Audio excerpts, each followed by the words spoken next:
말씀을 봉독해 주셔서 감사드립니다. 참 좋으신 우리 주님의 은혜와 평강이 오늘도 여러분과 함께하길 주의 이름으로 축원합니다. 아멘. 자, 오늘은 잠언에 대해서 생각을 해보려고 합니다. 우리가 읽지는 않았지만 이 잠언 성경의 첫 시작이 다윗의 아들 이스라엘의 왕 솔로몬의 잠언이라라는 말로 시작합니다. 다윗의 아들 이스라엘의 왕 솔로몬의 잠언이라. 그래서 이 잠언의 내용은 사실 거의 대부분이 다 솔로몬에 의해서 기록된 겁니다.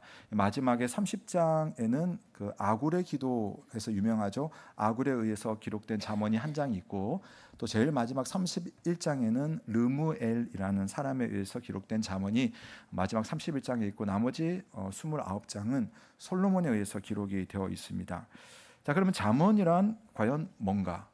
이 사전적인 의미의 잠언은 뭐냐면은 사람이 살면서 필요한 지혜와 가르침을 전하는 훈계나 격언이나 비유 등을 일컫는 말, 이게 잠언입니다. 이 사전적인 의미로. 그래서 사실 우리가 살면서 들으면 좋은 말들 있잖아요. 그런 격언들, 그다음에 어떤 비유적인 것들, 생각해 보면 여러분, 우리가 다 잠언을 가지고 있어요.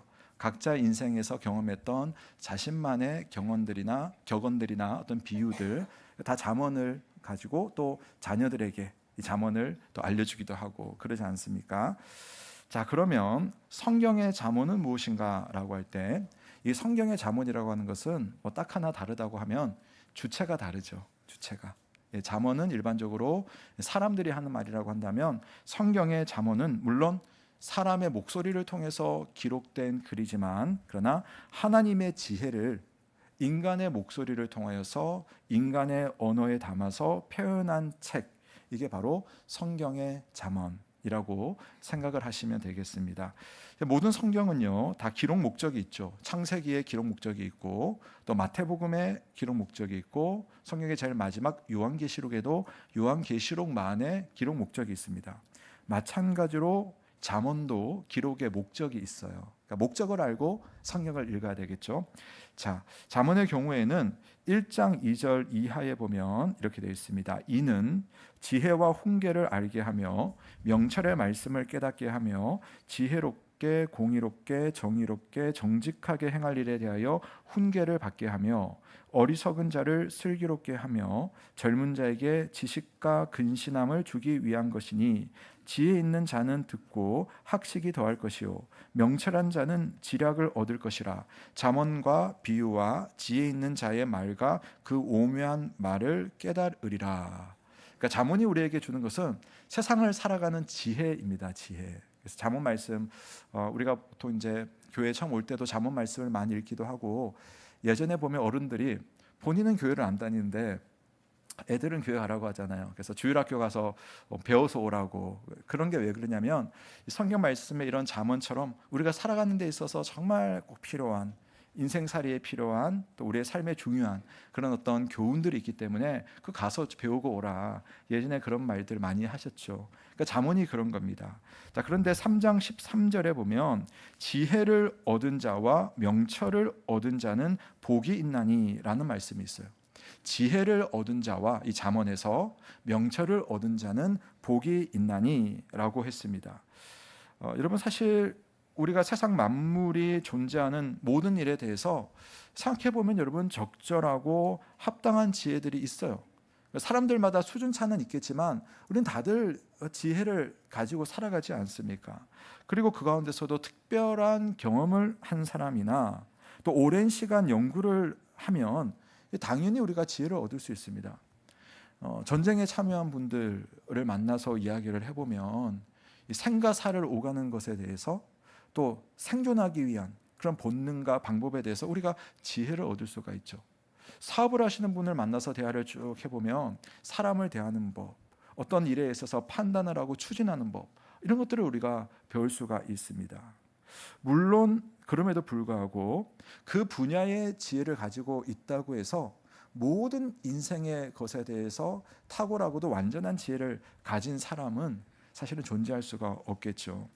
아무리 우리가 예를 한번 들어볼까요?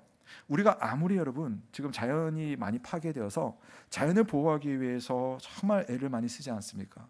근데 저는 참 아이러니한 것 같아요. 인간의 손이 자연을 보호하려고 닿는 순간 자연은 파괴됩니다. 자연을 지키려고. 그런데 참 희한하게도 오히려 인간의 손을 닿지 않고 아무것도 하지 않으면 자연은 살아납니다. 우리 인간의 지혜라고 하는 것이 얼마나 제한적인가. 자, 그런데 성경은요, 그런 지혜가 아니라 영원하고도 완전하고도 또 우리에게 꼭 필요한 그런 지혜가 있다고 우리에게 말해줍니다. 그 지혜가 뭐겠습니까? 천지 만물을 만드시고 그 천지의 원리를 또 계획하시고 그 원리대로 세상을 주장하시는 그 하나님을 만나서 그분의 원리를 배우면 그분의 지혜가 우리 속에 들어와서 세상을 살아갈 때는 진정하고도 참된 지혜를 얻을 수 있다. 이게 잠언이 우리에게 말하고 싶은 지혜에 대한 이야기들입니다. 그래서 여러분, 하나님께서 주시는 지혜, 이 잠언의 지혜를 잘 알아서 사용을 하면 이 땅에서 아까 말씀처럼 복된 삶을 살 수가 있는 겁니다. 잠언은 바로 그런 원리를 배우는 책이고요. 자, 오늘 말씀은 그런 여러 가지 원리 중에 특별히 사람과 사람 사이에 살아갈 때의 지혜를 말해주고 있습니다. 우리가요, 하나님을 믿고 또 하나님의 지혜를 살아간다라고 할 때 그건 하나님과 나와의 관계만을 말하는 것은 아닙니다. 내가 하나님의 지혜로 살겠다, 하나님을 믿는다라고 하는 것은 하나님 앞에서만 사는 것이 아니에요. 하나님을 정말 잘 믿는다면 여러분, 이웃과의 관계 속에서 어우러져 살아가는 삶을 살게 되어 있어요. 거기서 지혜를 발휘하는 겁니다. 그러니까 진짜 잘 믿는 사람은 보면요, 그 사람과 만나는 사람 사이에 사도 바울이 그랬던 것처럼 향기가 나는 거예요. 그리스도의 향기가 나타나고 그를 만나는 사람들이 희망을 얻고 또 기쁨을 얻는, 근데 그런 일들이 일어나게 되는 겁니다. 그래서 여러분, 우리는 정말 그런 하나님과의 관계 속에서 함께 살아가는 사람들과의 관계로 우리가 관심을 좀 이렇게 이동할 필요가 있습니다. 물론 여러분, 우리가 인간관계라고 하는 것이 항상 편안하게 정해져 있는 것은 아닙니다. 사람마다 상황도 다르고 형편도 다르잖아요. 어떤 사람들은 되게 어려운 상황 속에 놓여 있는 사람들이 있습니다.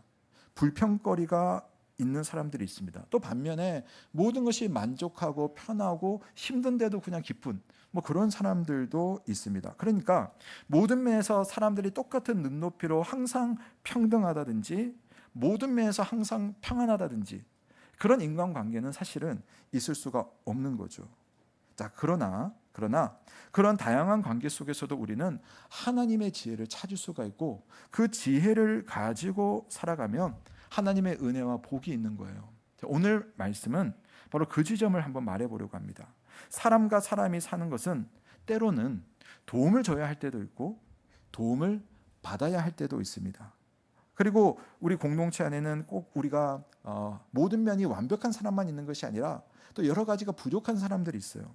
그런 사람들을 우리가 서로 간에 이해하고 또 배려하고 도와야 할 텐데 그들을 향한 또 그들이라고 하는 존재가 사실 나일 가능성도 크죠. 그런 내가 어떠한 마음으로 또 그런 대상들을 어떠한 마음으로 살아가는 것이 지혜로운 삶인가 오늘 한번 살펴보려고 합니다. 자, 27절부터 31절 말씀까지 좀 길지만 함께 한번 읽어보겠습니다. 시작.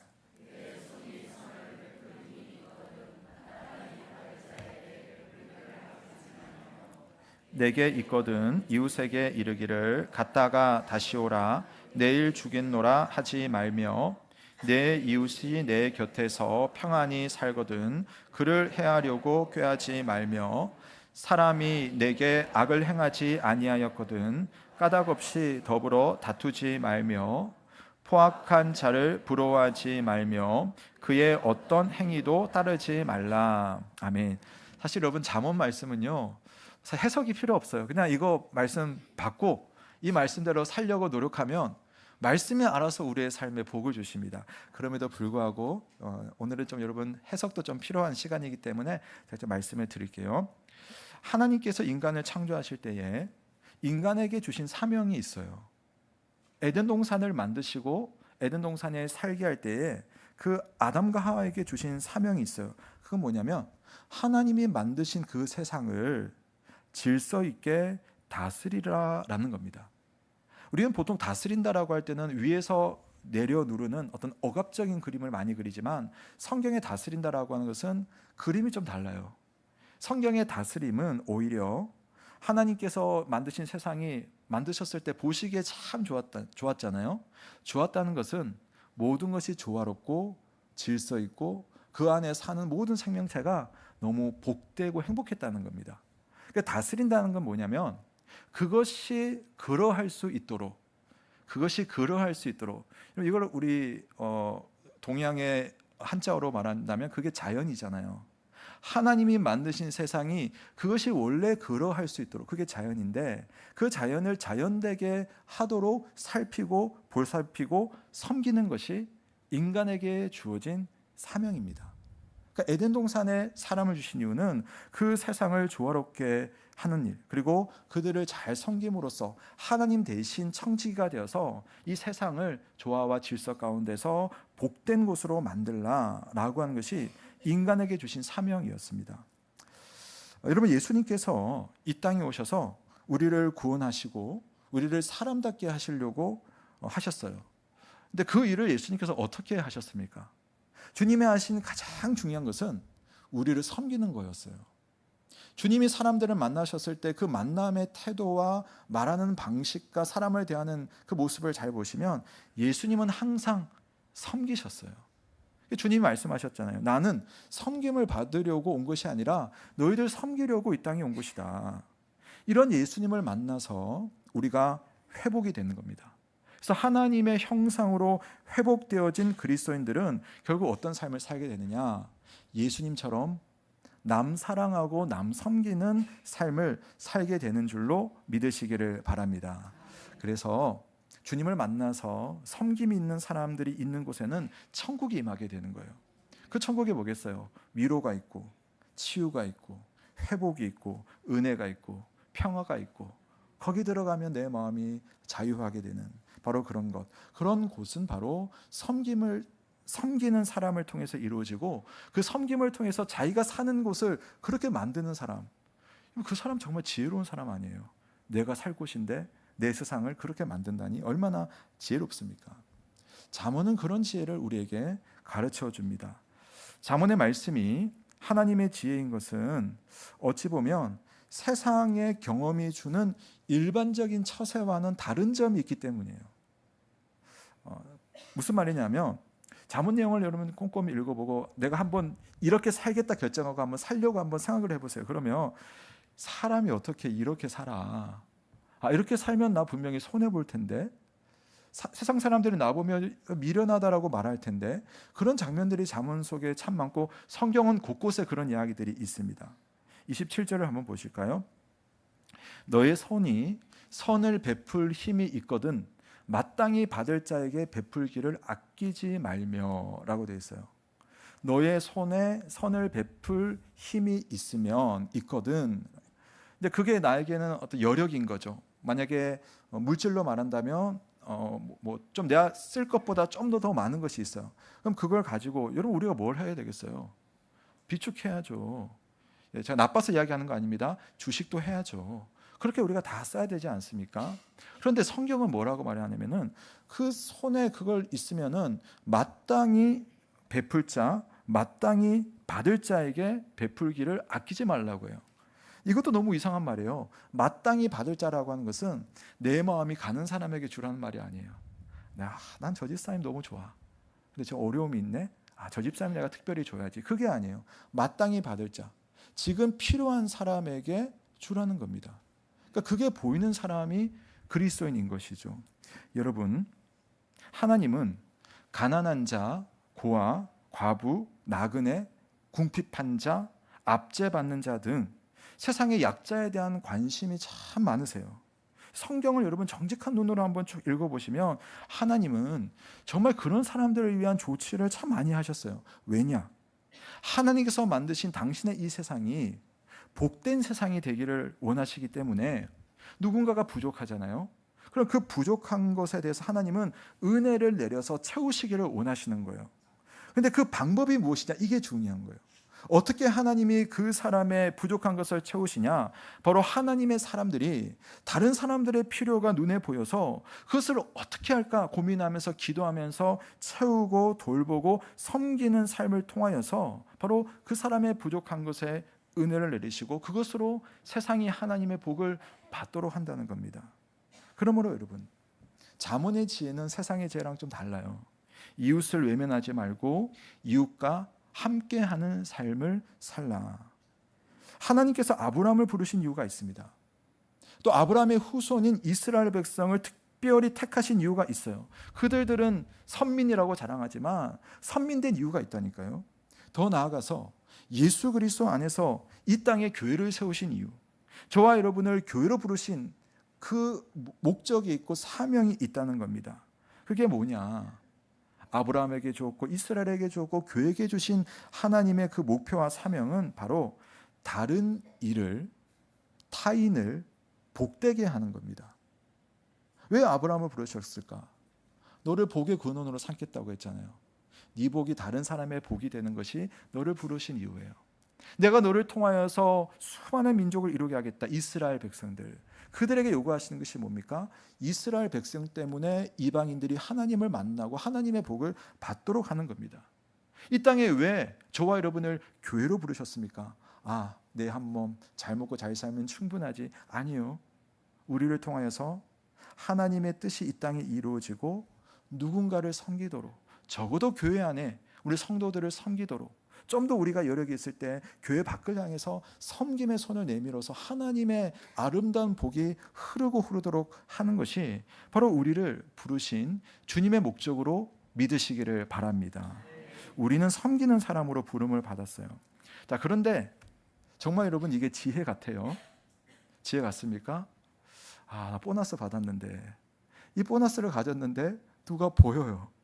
이걸 나눠줄까 말까. 나눠주면 바보고, 이건 정말 이상한 거거든요. 손해보는 거잖아요. 근데 성경 잠언은 하나님의 지혜라고 말씀드렸잖아요. 그냥 잠언이 아니라 성경의 잠언은 하나님의 지혜. 하나님은 선하시고 자비로우시고 또 풍성하셔서 그분의 지혜를 믿고 그 말씀에 순종하는 사람들에게 하나님 어떻게 하시겠어요? 자비를 보여주시지 않겠어요? 그분의 선을 우리에게 비춰주시지 않겠어요? 그분의 풍성함을 우리에게 나눠주시지 않겠습니까?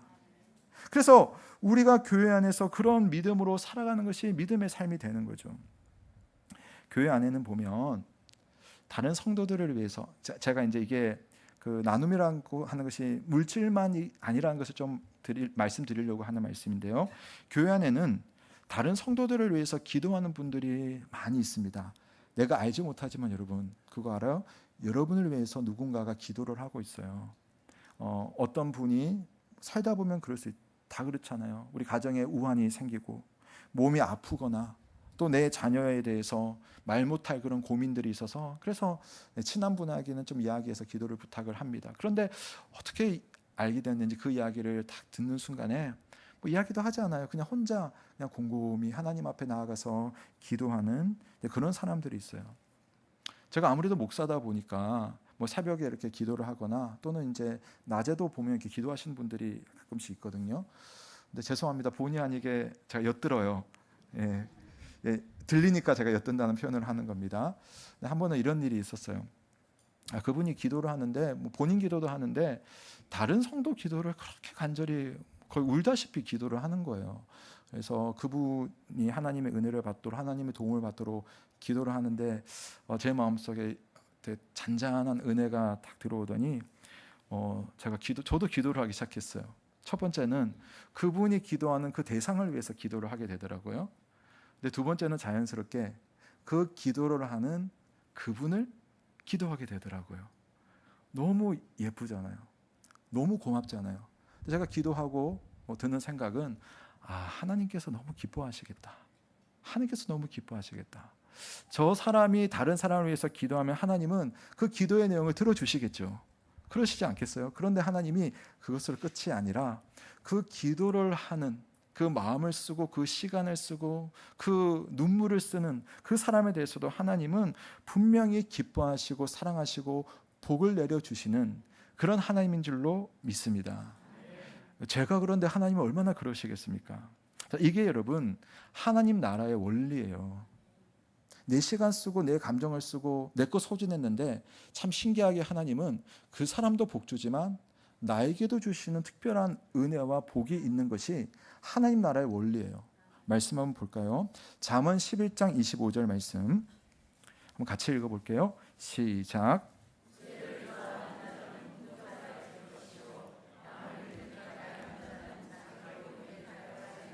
아멘. 보세요. 구제를 좋아하는 사람이 풍족하여지는데 구제를 해놓고 나 모자라니까 엄청나게 일을 한다는 말일까요? 또는 남을 윤택하게 했으니까 내가 좀 깎였으니까 나를 윤택하게 해서 뭘 하는 걸까요? 그게 아니에요. 외부에서 주어지는 뭔가가 있다는 겁니다. 14장 21절을 보십시오. 이웃을 업신여기는 자는 죄를 범하는 자요 빈곤한 자를 불쌍히 여기는 자는 복이 있는 자니라. 동양적인 개념으로는 복은 자기가 타고나는 거잖아요. 근데 성경에서 복이 있는 자, 힘들고 어려운 자, 빈곤한 자를 불쌍히 여기는 마음이 있는 자는 복이 있는 자라고 할 때 이건 여러분 후천적인 거예요. 하나님께서 그 마음을 얼마나 기뻐하시는지 그 사람의 인생에 특별한 복을 내려주신다는 겁니다. 마지막 19장 17절 보시면 가난한 자를 불쌍히 여기는 것은 여호와께 구워드리는 것이니 그의 선행을 그에게 갚아주시리라. 이 말씀은 진짜 이상한 말씀이에요. 여러분 내가 다른 사람을 섬겼어요. 근데 그 섬겼으면 내가 그 사람한테 구워준 거잖아요. 어떤 면에서. 근데 여기 보시면 누구한테 구워준 거죠? 여호와 하나님께 구워드린 겁니다. 아니 하나님이 뭐 모자란 것이 있습니까? 하나님 뭐 부족해서 우리한테 뭐 달라고 한 적이 있으세요? 반대잖아요. 우리가 달라고만 했지 하나님께 우리가 뭘 드리는 게 없지 않습니까? 근데 하나님은 너무나 신기하신 분이시죠. 내가 누군가의 마음을 쏟고 그 사람을 위해서 마음을 드릴 때에 하나님이 그 마음을 받아가지고 자기 것으로 받아주시는 거예요. 그리고 그 사람의 선행에 대해서 하나님이 그에게 갚아주십니다. 저는 성경에 그것까지 있으면 좋겠는데 어떻게 갚아주시는지를 보여주면 얼마나 좋을까 싶긴 한데 여기는 이제 우리의 상상에 맡기고 또 경험에 맡기고 또 많은 이들의 간증을 한번 들어보시면 하나님이 주시는 은혜가 어떤지를 여러분 알 수가 있어요. 여러분 이것은요 약속이에요. 약속. 하나님의 약속입니다. 믿음이란 건 뭐냐면은 하나님의 그 약속을 약속의 문구대로 받아들이는 거. 이게 믿음인 거거든요. 하나님이 이렇게 말씀하셨어요. 그러면 진짜 그렇다. 그렇게 생각하고 행동해야 될 때 결단하고 행동할 수 있는 마음. 그게 믿음인 거거든요. 정말 교회 안에는 그런 사람들이 제가 볼 때 참 많습니다. 심지어 하나님으로부터 이런 말씀, 돌아올 것을 전혀 생각하지 않아요. 정말 사심 없이 섬기는 사람들이 있어요. 제가 이 표현이 어떤지 모르겠지만 내가 사심 없이 섬길 때에 하나님은 여러분에게 사심을 가지세요.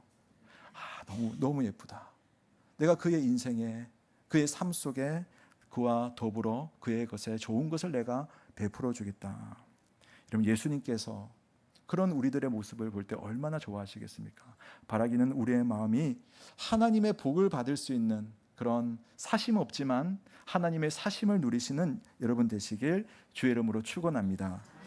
사랑하는 여러분, 하나님께서 여러분에게 주신 것들이 있어요. 그것이 물질도 있겠지만 여러분의 경험, 여러분의 시간, 여러분의 건강, 여러분의 재능들인 겁니다. 그러니까 그런 모든 것들을 여러분 잘 생각해 보시면 그것에 이유가 있어요. 하나님은 그냥 주시는 게 없거든요. 거기에 목적이 있고 쓸모가 있습니다. 자, 그렇다면 오늘 말씀으로 좀 좁혀서 우리는 소유가 있지 않습니까? 물질이 있지 않습니까? 그것은 과연 무엇을 위한 것인가? 적어도 우리 그리스도인들에게 있어서 소유라고 하는 것은 자기 자신만을 위한 것은 아니에요. 그건 이제 그리스도를 벗어나서 세상 속에 살아갈 때 가질 수 있는 일반적인 마음입니다. 내게 있는 것은 나만을 위한 것이 아니다. 존 칼빈 목사님은 이런 말을 했는데요. 소유, 재산이란 그것을 가지고 어떻게 하나님 사랑을 실천하는가를 시험하기 위하여 주신 것이다. 내가 열심히 벌어가지고 내 것으로 가졌는데 딱 보니까 이렇게 이야기하는 거예요. 이것은 하나님의 사랑을 적어도 어떻게 실천하는지를 하나님 보고 싶다는 거예요. 어떤 면에서 하나님이 왜 내게 부어주셨는가를 생각해 볼 필요도 있다는 거죠. 재산뿐만 아니라 우리의 지식, 어떤 힘이나 권력, 인간관계, 이런 교회 공동체라는 거 하는 것이 사실은 다 이렇게 서로에게 연결이 되어 있습니다. 위로는 하나님을 섬기고 아래로는 이웃을 섬기기 위해서 내게 무엇이 더 들어와 있는가, 이걸 살피는 것이 여러분 성경은 지혜라고 말해요. 여러분 그 지혜를 사용하고 계십니까? 제가 이것은 뭐 당사자에게 허락을 받고 드리는 말씀이니까 한번 해보겠습니다. 지난 주간에 이명수 장로님이랑 제가 좀 대화를 할 기회가 있었어요. 근데 장로님 댁에 제가 한번 신방을 갔었는데 방 한쪽에 가보신 분 아시겠지만 악기가 그냥 주르륵 줄비해 있어요. 그래서 뭐 트럼펫, 그다음에 뭐 클라리넷, 그다음에 장로님 주종목이 색소폰인데 뭐 색소폰도 저는 잘 몰랐는데 그게 또 이렇게 파트가 있다면서요. 뭐 알토니, 소프라노니 다 있다면서요. 그게 다 있는 거예요. 뭐 기타도 있고. 근데 이제 뭐 그동안 장로님께서 얼마나 돈을 들여가지고 그걸 장만한 걸까라는 생각이 드는데 왜 그렇게 썼을까 싶어요, 저는. 자, 그런데 장로님께서 저한테 그런 말씀하세요. 목사님, 이거 우리 교회 교우들, 또 필요한 교우들, 음악을 하면 이렇게 사람이 감정도 좋아지고 하니까 또 혹시 우리 교회 자녀들 중에, 학생들 중에 이거 필요한 친구들 있으면은 그냥 가져갈 수 있도록 목사님 교회 한번 옮겨 놓을 테니까 그거 좀 나눠주면 좋겠습니다 라는 생각이 딱 드는 거예요. 자, 여기서 저 같은 사람들, 제 또래의 사람들은 이런 기회가 왔을 때 드는 생각이 하나 있을 거예요. 예.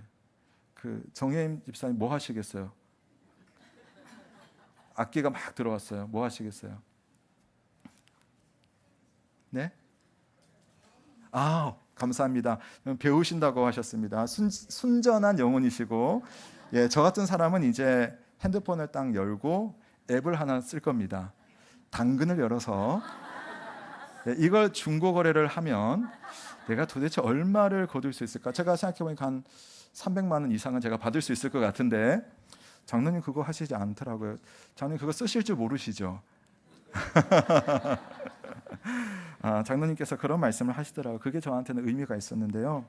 목사님, 저는 제 악기 하나만 있으면 됩니다. 이거 다 짊어지고 갈 것도 아니고 나눌 수 있을 때 나누면 그게 참 기쁨일 것 같아요. 그 말씀을 하는데 참 저는 그게 의미 있게 저에게 다가왔습니다. 여러분, 하나님께서 만드신 것, 하나님께서 내게 주신 모든 것에는 사실은 다 쓸모가 있어요.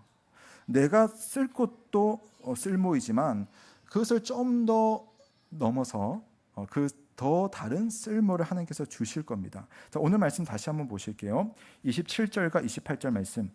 내 손이 선을 베풀 힘이 있거든 마땅히 받을 자에게 베풀기를 아끼지 말며 내게 있거든 이웃에게 이르기를 갔다가 다시 오라 내일 주겠노라 하지 말며, 그러니까 안 주겠단 말인데 그렇게 하지 말라는 겁니다. 여러분, 우선 여러분 제가 이 말씀을 제가 꼭 한번 짚고 가야겠습니다. 자, 이런 말씀을 가지고 누군가에게 돈을 달라고, 이 말씀 있지 않냐고, 돈을 빌려달라고 근거 구절을 삼으시면 안 돼요. 이건 뭘 말하냐면은 하나님께서는 기뻐 드리는 자를 기쁘게 받으세요. 그래서 자신이 하나님 앞에 기쁜 마음으로 스스로 드리는 것이지 억지로 드리는 것은 하나님도 기쁘지 않고 자신도 기쁘지 않고 받는 사람도 기쁘지 않습니다. 그래서 뭐 말 나온 김에 교회 안에서 여러분 돈 거래하지 마세요. 돈 거래 절대 하지 마십시오. 그리고 돈 빌려주고 갚고 뭐 이런 거 하지 마십시오. 만약에 필요한 사람이 있다면 내 눈에 볼 때, 마음이 올 때 그냥 드리는 거죠. 못 받는다고 생각하고 그냥 드리는 겁니다. 근데 그거 이상 우리가 할 필요가 없다는 겁니다. 자, 다시 돌아와서, 자, 우리는요 나만 평안할 것이 아니라 함께 평안을 이루는 것이 바로 하나님의 뜻인 거예요. 사도 바울이 신약 성경에서 고린도 교회 성도들에게 교회 안의 성도들과 교회 밖에 어려움을 당한 동역자들과 교회를 향해서 헌금을 하자고 막 하는 장면이 나와요. 그래서 그 연보라고 하거든요. 헌금을 해서 그들을 그냥 아무 조건 없이 그냥 드리고 돕는 겁니다. 한 번도 본 적이 없는. 자, 그 이야기를 하면서 아주 재밌는 말씀을 하거든요. 고린도후서 9장 10절인데요. 우리 새번역 성경입니다. 우리 새번역 성경을 한번 같이 읽어보겠습니다. 시작.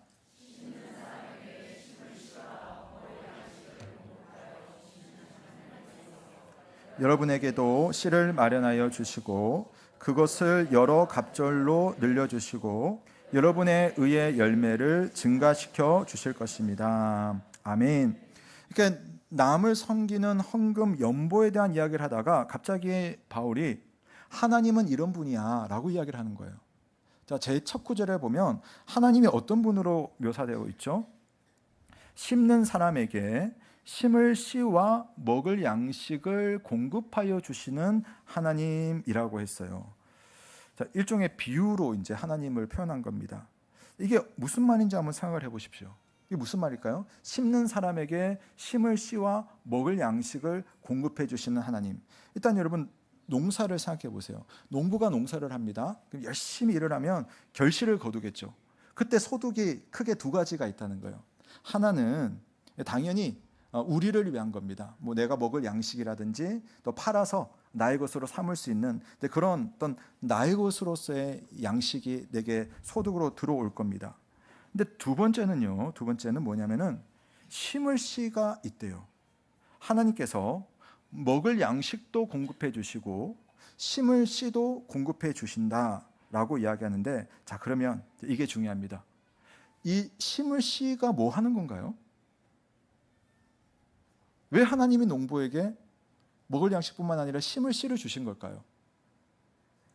오늘 설교의 핵심입니다. 왜 심을 씨를 주셨을까? 농부에게. 이 단어에 있잖아요. 심으라고 주신 거죠. 뭐겠어요? 씨를 심으라고 주신 겁니다. 왜 심으라고 주는 겁니까? 씨를 심어야지 다음 해에 거둬들이죠. 그럼 그 심을 씨를 저는 상상도 하지 못하는 거지만 보릿고개를 겪으신 어르신들 정말 배고플 때 내게 있는 거 이렇게 막 긁어 먹다가 나중에 혹시나 이제 그런 거 씨 같은 거 있으면 그것도 다시 먹을 수 있는 거잖아요. 근데 만약에 그 씨까지 먹어버리면 다음 해는 거둘 게 없는 죽는 겁니다. 자, 그게 바로 심을 씨예요. 그 심을 씨는 아무리 먹고 싶다고 해서 먹는 것이 아니라 다음 농사를 위해서 심어야 되는 거예요. 바울이 하고 싶은 이야기가 바로 여기에 있는데요. 하나님께서 우리에게 주신 것에는 각각의 쓸모가 있다는 겁니다. 첫 번째는 그 쓸모는 나를 위한 거예요. 내 가족을 위한 거고 나의 장래, 나의 노후를 위해서 비축할 수 있는 그런 쓸모들이 있어요. 그런데 어떤 경우에는 복받은 분들이겠는데 그거 외에도 다른 쓸모를 가진 것들이 우리에게 있으면, 사실 대부분에게 있는 거긴 해요. 나를 위한 쓸모가 아니라 남을 위한 쓸모가 있는 것이 있다는 겁니다. 그게 심을 씨예요. 나의 먹을 양식을 공급받았을 땐 그건 내가 먹으면 됩니다. 그런데 심을 씨를 주셨을 때는 그 씨를 내가 먹는 게 아니라 심어야 돼요. 그렇게 됐을 때 하나님은 우리에게 여러 갑절의 보상이 있을 것이라고 하고 그것이 의의 열매라고 합니다. 근데 우리는 여러분 심을 씨를 여러분 땅에 안 심고 얼마나 뱃속으로 심어버리는지 몰라요. 우리는 사실 다 그러고 싶거든요. 사랑하는 여러분, 바울의 이 편지는 성경입니다. 성경은 하나님의 말씀이며 하나님의 말씀에는 우리의 삶을 지탱해주는 영적인 원리가 있어요. 이게 원리라는 거예요. 이 원리를 따라 살아가다 보면 하나님께서 약속해 주신 결과를 거둘 수가 있는 거예요. 믿으십니까? 그 결과가 뭔지 다시 바울의 편지를 그 다음 읽어볼게요. 제가 한번 읽어드릴게요. 11절, 하나님께서 여러분을 모든 일에 부유하게 하심으로 여러분이 후하게 헌금을 하게 될 것입니다. 우리가 여러분의 헌금을 전달하면 많은 사람이 하나님께 감사를 드리게 될 것입니다. 여러분이 수행하는 이 봉사의 일은 성도들의 궁핍을 채워줄 뿐 아니라 많은 사람들로 하여금 하나님께 감사를 넘치게 드리게 할 것입니다. 여러분의 이 봉사의 결과로 그들은 하나님께 영광을 돌릴 것입니다. 그것은 여러분이 하나님께 순종하여 그리스도의 복음을 고백하고 또 그들과 모든 다른 사람에게 너그럽게 도움을 보낸다는 사실이 입증되었기 때문입니다. 그들은 또한 여러분에게 주신 하나님의 넘치는 은혜 때문에 여러분을 그리워하면서 여러분을 두고 기도할 것입니다. 여러분, 우리가 씨를 심었는데 하나님은 더한 것을 우리에게 주실 겁니다.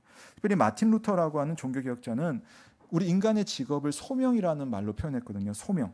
그러니까 중세 시대에는 하나님께 소명, 하나님의 부르심을 받은 사람은 오직 성직자가 되는 것만이 하나님의 소명이다. 그렇게 딱 이야기했어요.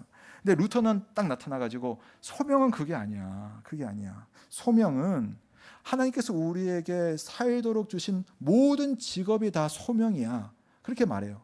학교 다닐 때 직업 소명론 배웠잖아요. 그게 루터가 했던 말이거든요. 첫 번째, 우리가 내게 준 그 직업을 충실히 함으로써 하나님을 섬길 수가 있대요. 두 번째, 그 일을 통해서 이웃을 섬길 수가 있다는 겁니다. 그래서 우리는 우리의 직업을 하나님의 소명으로 갚는 겁니다. 우리 사업체를 운영하시는 사장님들, 제가 최근에 이제 교제하는 한 사업하시는 분이 그런 이야기 하시더라고요. 자기가 직원들을 거느리고 있을 때 한 달 넘어가는 게 너무 심장이 쫄깃쫄깃하다는 거예요. 왜? 월급날이 다가오니까. 그러니까 자기 월급이 아니라 직원들 월급을 줘야 되는데 한 번 주고 돌아서면 또 월급날이 오는 거예요. 그러니까 이제 참 너무너무 힘든 일인데, 여러분 사실 잘 생각해 보면 그분이 그런 심장의 쫄깃함 때문에 누군가의 가정은 지금 살고 있는 거예요. 하나님이 공급해 주시는 은혜를 누리고 있는 겁니다. 그게 자기 직업의 소명입니다. 집에서 우리 가사를 하고 가족을 돌보시는 우리 주부 여러분, 하나님께서 가장 귀하게 여기시는 공동체는 첫 번째 여러분 교회이고, 제가 첫 번째 두 번째는 좀 이상하네요. 교회와 가정을 하나님께서 가장 소중하게 여기는 공동체입니다. 그러니까 여러분 집안에서 제사장이고 집에서 하나님의 뜻을 이루는 그런 소명을 받은 자로서 집에서 가족을 섬기고 사랑하고 있는 겁니다. 하나님께서는 그렇게 우리가 누군가를 섬기는 일을 할 때에 그 섬김을 통하여서 반드시 열매를 주시고 상급을 주시되 갑절로 주신다는 사실을 믿으시기를 바랍니다. 우리 온세로 교회는 성도들 중에 쓸 것이 필요한 이들을 위해서 비록 작지만 그 필요를 조금씩 나누면서 공급을 하고 있습니다. 우리 교회 자녀들에게 믿음이 생길 수 있도록, 또 하나님 나라의 일꾼으로 섬길 수 있도록 또 나름대로 지금 씨를 심고 있습니다.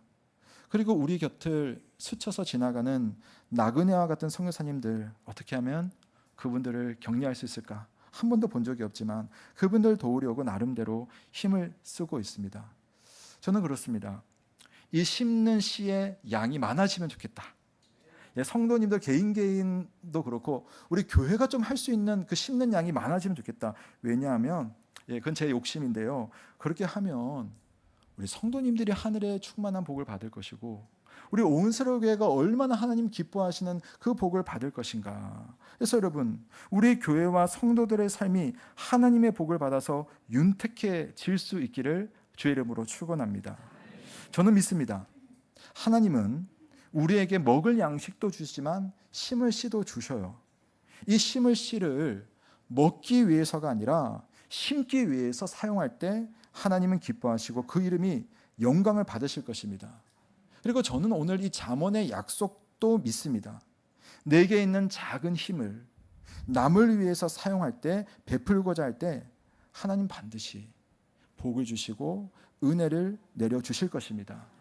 우리가 이 세상을 다 살고 나면 영원한 영생을 누릴 거잖아요. 천국에는 우리가 나눌 것도 없이 부족할 것 없는 그런 삶을 삽니다. 다만 이 땅에 있는 인생은 그렇지 않아요. 그렇지 않습니다. 풍족한 사람도 있지만 부족한 사람도 있습니다.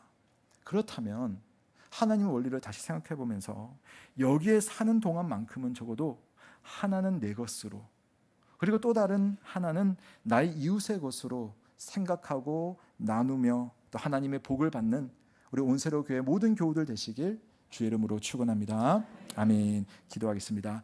하나님 아버지, 오늘 하나님께서 우리에게 주신 지혜의 말씀을 따라 살아가게 하여 주시옵소서. 세상에 살아가는 나를 위한 방식도 세상으로 볼 때는 괜찮은 모습이지만 나는 더 괜찮은 영원한 삶을 생각하며 살기 원합니다. 하나님 내게 주신 것이 먹을 것과 함께 심을 것이오니 또 내게 베풀 수 있는 힘까지 주셨으니 그 힘을 가지고 그 경험을 가지고 그 마음을 가지고 그 시간을 가지고 그 물질을 가지고 함께 나누고 함께 사랑하고 함께 복된 생을 살아가는 우리 모든 온세로 교회 교우들이 다 되게 하여 주옵소서. 특별히 하나님, 우리 중에 마음이 힘들고 육신이 고통스럽고 경제적으로 참 어려움 속에 있는 그런 성도들이 있습니다. 정말 바라고 축복하는 것은 우리 온세로 교회가 그런 모든 성도들을 또 나의 모습일 수 있는 그런 연약함을 품어주고 사랑하고 채워주고 돌볼 수 있는 그런 하나님의 교회다운 교회 될 수 있도록 주님, 우리의 마음을 새롭게 하여 주옵소서. 감사드리며 예수 그리스도의 이름으로 기도드립니다. 아멘. 모두 자리에서 일어나시겠습니다. 하나님의 부르심 부르고